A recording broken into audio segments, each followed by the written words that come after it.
కాంగ్రెస్ రెండేళ్ల పాలనలో ఏం సాధించిందని ప్రజా విజయోత్సవాలు నిర్వహిస్తున్నారని బీజేపీ ఎమ్మెల్యే ఏలేటి మహేశ్వర్ రెడ్డి ప్రశ్నించారు. ప్రజలకు ఇచ్చిన హామీలను అమలు చేయకుండా ఎగ్గొట్టినందుకు విజయోత్సవాలు జరుపుతున్నారా అని మండిపడ్డారు. ప్రజలను దగా చేసిన కాంగ్రెస్ సర్కారుకు విజయోత్సవాలు చేసుకునే అర్హత లేదన్నారు.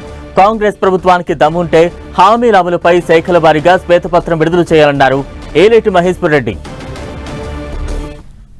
ఇవి విజయోత్సవాలు కాదు, ప్రజా వంచనోత్సవాలు, ప్రజా దగోత్సవాలు.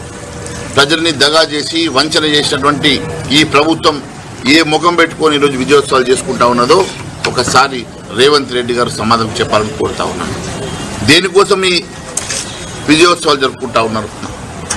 6 గ్యారంటీలు మొదటి సంతకం పెట్టి చట్టసభలో దానికి చట్టబద్ధత తీసుకొస్తానని చెప్పిన రేవంత్ రెడ్డి ఇయర్డ్ వరకు దాన్ని చట్టసభలో బిల్లు పెట్టే దమ్ము లేనటువంటి రేవంత్ రెడ్డి ఈరోజు ఏ ముఖం పెట్టుకుని విజయోత్సవాలు చేసుకుంటున్నావు? ఏ ముఖం పెట్టుకుని ఆదిలాబాద్కి నువ్వు విజయోత్సవాల పేరు మీద వచ్చినావో ప్రజలకు సమాధానం చెప్పాలని కోరుతా ఉన్నాను.